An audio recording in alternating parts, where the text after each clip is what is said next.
Hexagone, actualité.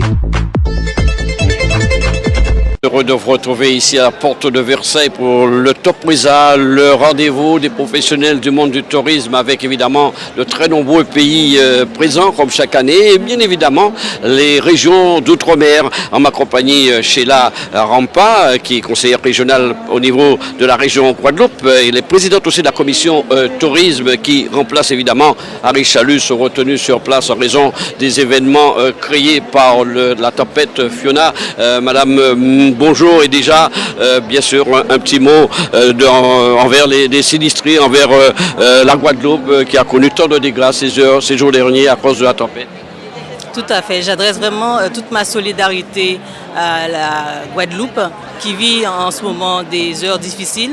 Nous avons des zones qui ont été vraiment terriblement impactées par la tempête, avec des inondations, avec des familles qui ont été sinistrées. Et donc aujourd'hui, il est question de reconstruire la Guadeloupe, de reconstruire ces zones et d'accompagner les familles. Le président de région, Harry Chalus, est à pied d'œuvre avec l'ensemble des élus de la majorité, avec aussi les services de l'État, avec également les services opérationnels qui sont sur le terrain depuis, je dirais, au moment de l'événement même, pour accompagner la population, parce qu'il est question de faire en sorte que cette population puisse se relever. Nous sommes un peuple, en Guadeloupe, un peuple résilient, un peuple aussi solidaire, puisqu'il faut compter sur la solidarité de tous, au-delà des institutions, mais c'est vraiment la solidarité qui va s'opérer au travers des CCAS, au travers des associations que nous connaissons et qui ont cette sensibilité d'accompagner les personnes démunies, les personnes en difficulté. Eh bien, nous comptons effectivement sur cette population pour non seulement donner des dons, pour collecter aussi des produits de première nécessité, des vêtements, pour que les familles qui ont été sinistrées puissent se relever. Et donc oui, aujourd'hui, c'est avec une certaine sensibilité que je pense à mes compatriotes, à ma famille aussi qui vit en Guadeloupe et qui a été touchée par cet événement. Et donc oui, il faut compter sur cette solidarité et la région Guadeloupe sera et continue à être aux côtés de la population guadeloupéenne. Pour dire que la tempête arrive à un moment où effectivement le secteur du tourisme reprenait à fond après la crise sanitaire et ces dégâts ne peuvent pas peut-être impacter, créer des conséquences pour ce secteur selon vous? Alors, la saison touristique arrive. C'est vrai que nous avons eu quand même 2 ans de crise sanitaire où l'activité touristique a été aussi impactée terriblement. L'année 2022, c'était une très belle année. Nous avons, je dirais, connu aussi les chiffres que nous avions en 2019. Donc on repart, c'est vraiment une relance de l'activité. Et là aussi, la région Guadeloupe a mis le paquet, je dirais, pour pouvoir accompagner les acteurs du tourisme, que ce soit les restaurateurs, que ce soit les distilleries, parce qu'il faut savoir que nous avons accueilli au mois de juillet le concours Spirit by Selection de Bruxelles.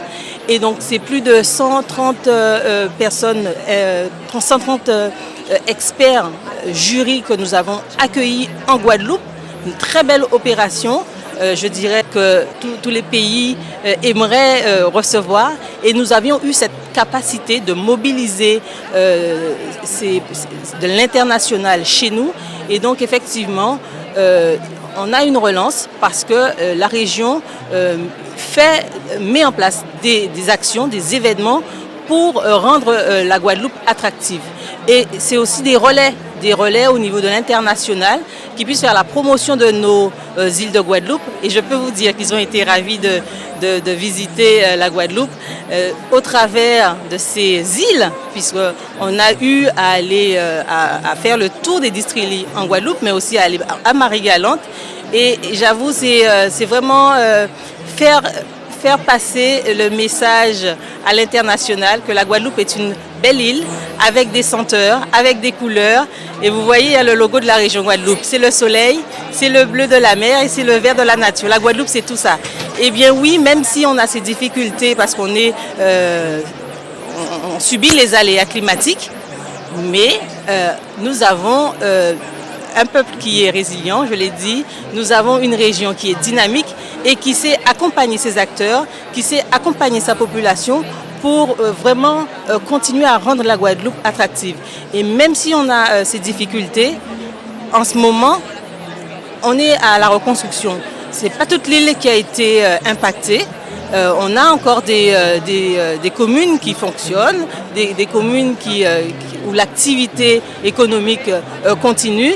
Bien sûr, on va aussi accompagner les communes qui ont été durablement impactées, mais nous avons des zones balnéaires qui continuent à fonctionner convenablement. Saint-François, Sainte-Anne, le Gosier, même s'il y a une partie qui a été impactée, mais l'activité touristique continue. Nous avons nos acteurs qui sont mobilisés et qui ont besoin de ces touristes pour continuer leur activité. Nous étions déjà dans cette dynamique et nous allons continuer cette belle dynamique. Est-ce que cette belle croissance que vous citiez il y a quelques minutes n'est pas liée aussi au fait que certains, prenons le cas des personnes de l'Hexagone qui, lors de la situation sanitaire du Covid, ne pouvaient pas partir en Europe et ont voulu aller se diriger vers les Antilles et maintenant vont prendre le pli d'y retourner?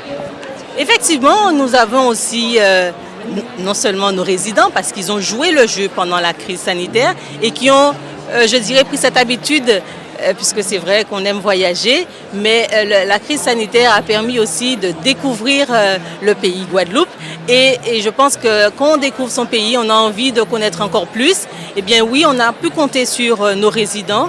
Et effectivement, nous avons aussi ceux qui allaient peut-être ailleurs, mais qui ont trouvé aussi... Je vous dis parce que je connais beaucoup de personnes qui d'habitude partaient, je ne sais pas, sur toute l'Europe et que se disant que c'est français, je préfère partir en Martinique ou en Guadeloupe, je me sentirais plus en sécurité. C'est très important pour vous. Tout à fait, très important. Et je pense que là, la crise sanitaire, c'était pas une bonne chose, mais ça a permis à certains de reconsidérer leur choix de destination et de trouver la destination Guadeloupe comme l'une des meilleures destinations au monde. C'est son deuxième mandat, il avait fait du secteur du tourisme l'une de ses priorités. Vous pensez qu'il a réussi quelque part? Ah oui, il a réussi. Non seulement il a réussi par l'accompagnement des acteurs, il a réussi parce que effectivement on avait cette priorité de dire qu'on devait accueillir 1 million de touristes. La stratégie régionale aujourd'hui, c'est d'accompagner pour la montée en gamme. Et on est vraiment sur cette stratégie pour accompagner non seulement les meublés. Et cette année, nous avons commencé à visiter, à être sur le terrain, à visiter les meublés que nous avions financés. Et je peux vous dire, c'est extraordinaire de voir la qualité de nos meublés de tourisme. Et également, puisque nous avons le secteur hôtelier, et donc nous avons l'hôtel, sans le nommer, la Toubana, qui a les 5 étoiles. Là aussi, c'est un investissement qui est conséquent, que la région Guadeloupe a souhaité vraiment accompagner, parce qu'il nous faut aussi en Guadeloupe un hôtel 5 étoiles pour cibler cette clientèle que nous voulons capter et favoriser l'arrivée aussi de nouvelles niches. Donc on est vraiment sur cette stratégie d'accompagner les acteurs, d'accompagner les industriels aussi, puisque si on veut cibler notre clientèle sur les spiritueux, parce qu'on va sur un tourisme durable qui veut dire que le touriste qui va arriver, il doit trouver vraiment des circuits, mais des circuits qui vont lui faire découvrir la gastronomie de la Guadeloupe, qui va faire découvrir cette gastronomie, mais la gastronomie culinaire, mais aussi avec les senteurs de la Guadeloupe. Et on sait que nos spiritueux, ça entre aussi dans la culture de la Guadeloupe, dans l'ADN, le petit rhum, le petit punch. On a le meilleur rhum au monde, enfin en Guadeloupe, le meilleur rhum au monde. Et donc ça aussi, il faut pouvoir le véhiculer. Et nous avons, au niveau de la région Guadeloupe, accompagner les distillés pour qu'ils puissent vraiment se faire en sorte qu'ils puissent avoir des outils pour faire un bon produit, un produit de qualité. Et ça, c'est important. Donc oui, on a travaillé pour accompagner les acteurs et pour justement avoir le public cible. Merci à vous, Sheila Rampa, de nous avoir parlé du secteur du tourisme au nom de la région Guadeloupe et nous faire part un petit peu des objectifs pour ce secteur qui pèse très lourdement au sein de l'économie de la Guadeloupe. Merci à vous. Il y a les événements, Il y a les événements évidemment, la route du Rhum évidemment, incontournable bientôt. Événement majeur parce qu'on attend non seulement les Guadeloupéens, mais on attend les visiteurs. Donc le rendez-vous est pris du 24 au 6 novembre pour la route du Rhum. Outremernews.fr, le site de l'actualité Outre-mer, 24 heures sur 24 et 7 jours sur 7. Retrouvez la chaîne Outremer News sur YouTube. Bienvenue dans le plus grand parc attractif de Guadeloupe à Sainte-Anne, Karukéraland. Le parc Karucoco vous accueille pour des moments de détente, de sensations, de confort et de formidables moments conviviaux. Le parc de Karucoco, impasse des Sapotilles, route de Delair à Sainte-Anne. Karukéraland, c'est aussi Karucoco Lodge, des appartements d'exception à proximité du parc. Piscine, jacuzzi, jardin privatif, des espaces accueillants avec une décoration hors du commun. Des moments de détente uniques en Guadeloupe. Réservez dès maintenant votre séjour sans plus attendre.